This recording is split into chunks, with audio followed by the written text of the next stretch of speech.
Selamat pagi. Udah ngopi belum? Aku udah bikin Nescafe pagi ini. Teman-teman, tadi malam saya kedatangan teman perempuan, temanku dari SMP yang sudah lama sekali jadi sahabat aku. Dia datang dan dia mengeluh bahwa ada pertengkaran hebat di perkawinan mereka, dia dan suaminya, sampai biasalah ketika orang bertengkar kan masing-masing mengeluarkan kata-kata yang menjadi senjata untuk menyakiti pasangannya. Dan suaminya mengatakan, dulu aku nikah sama kamu bukan karena aku butuh kamu loh. Kalau cuma masalah perempuan, aku pakai pelacur juga lebih enak daripada badan kamu. Buat teman saya yang berhijab, yang mengabdikan hidupnya buat anaknya dan suaminya, itu menjadi pukulan yang luar biasa banget. Dia sampai sudah nggak bisa nangis lagi, dia datang kepada saya dan dia bilang saya tuh marah banget sama diri saya sendiri karena saya merasa bahwa saya tuh bodoh karena saya memilih dan menghabiskan waktu saya atas keputusan yang salah. Saya hanya jadi pelengkap, penderita, bukan sebagai orang yang diinginkan dalam sebuah perkawinan. Dan dia menyesal sudah berjalan 19 tahun, ternyata dia baru tahu. Semalaman saya mikir, kalau berpikir dari sudut pandang perempuan biasa, rasanya seperti menjadi sebuah penghinaan ya. Tapi saya jadi sadar bahwa kalau mau jujur, semua orang menikah itu sebenarnya dengan alasan yang rata-rata salah. Ada yang karena nggak mau dikekang keluarga di rumah, ada yang karena pasangannya dianggap bisa mensejahterakan dia, ada yang dianggap karena dia butuh uh, untuk mendapatkan figur istri atau mendapatkan figur suami. Ada juga yang karena dia butuh pendamping karena kewalahan dengan anaknya ketika dia jadi single parent. Kalaupun orang mempunyai alasan untuk menikah karena mencintai, semuanya ada berasal dari kebutuhan dia pribadi. Seartinya tidak salah ketika seseorang, atau bukan tidak salah ya, tapi lebih kepada nggak aneh, lazim aja ketika seorang menikah itu adalah untuk kepentingannya pribadi.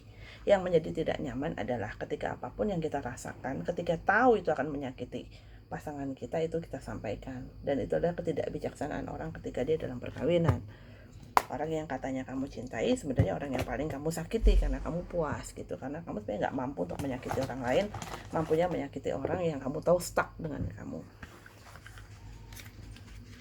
Solusinya apa? Solusinya adalah bahwa semua proses itu benar adanya. Semua proses itu baik karena dalam hal yang disebut sebagai kesalahan, ada pembelajaran yang memaksa kita untuk mencari diri kita sendiri, menghormati diri kita sendiri. Banyak masalah akan terjadi karena kita tidak punya penghormatan terhadap badan kita, terhadap diri kita.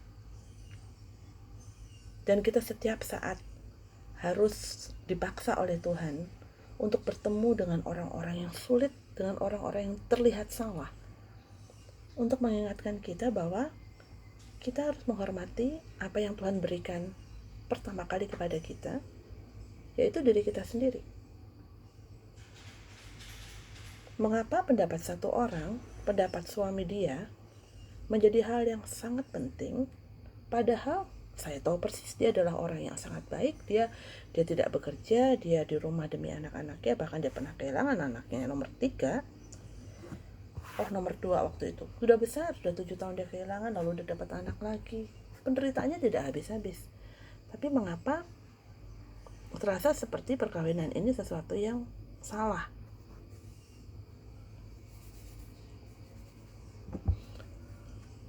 Kita akhirnya hanya dipaksa oleh Tuhan untuk mengatakan bahwa kita menghormati ciptaan Tuhan, yaitu diri kita sendiri dulu kok. Kalau kita naik pesawat, lalu kita ada situasi darurat di mana pesawat harus mengeluarkan apa itu namanya, yang oksigen apa itu, yang dari atas itu ya, Kita kan diminta untuk sebagai orang dewasa kita pakai dulu baru kita berikan kepada anak kita, karena tugas manusia pada dasarnya adalah mengemban tugas sebagai makhluk yang diciptakan Tuhan sebagai kepanjangan tangan Tuhan untuk melayani orang lain. Tapi bagaimana kau bisa melayani orang lain ketika kamu tidak bisa melayani dirimu sendiri dan kebutuhanmu sendiri, mencintai dirimu dan kebutuhanmu sendiri? Tanpa sadar kita ini setiap hari hidup untuk melayani pasangan kita, sebenarnya berharap bahwa dia akan melakukan hal yang sama kepada kita. Kita lupa loh bahwa kita perlu loh melayani diri kita sendiri. Kan yang kita layani itu pasangan itu adalah sekedar latihan untuk kita bisa melayani orang lebih banyak. Tetapi kita butuh otot-otot yang lebih kuat untuk bisa melayani mereka. Karena kalau enggak maksimal. So, jangan pernah berkecil hati dengan perkawinan yang mungkin terasa sebagai sesuatu yang salah. Proses itu tidak pernah salah. Proses itu diizinkan. Bahkan uban-uban di rambut saya ini adalah hal-hal yang diizinkan Tuhan untuk terjadi. Walaupun saya akan cover pakai cat ya. Aku udah beli catnya, aku gak tahan dengan uban-uban begini nih. Tapi ini diizinkan oleh Tuhan. Mungkin dengan punya uban, saya jadi gak seneng, jadi beli cat. Catnya itu adalah sesuatu yang dijual orang dan membuat orang itu berpenghasilan. I don't know. Life is strange. Tapi jangan menyerah pada perkawinan yang terasa salah. Karena seperti halnya kamu menyerah pada sekolah. Biar saja. Pasangan kita adalah orang baik yang diletakkan Tuhan di samping kita. Karena dia juga ciptaan Tuhan. Biarpun dia abusive, itu adalah hal yang baik. Karena membuat kamu pergi. Jadi, bersyukurlah pada apa yang sudah kamu jalani. Jangan pernah membenci diri sendiri. Ya. Aku mau lanjutin dandan ya. Habis ini mau masak buat anakku. Bye. Happy Sunday.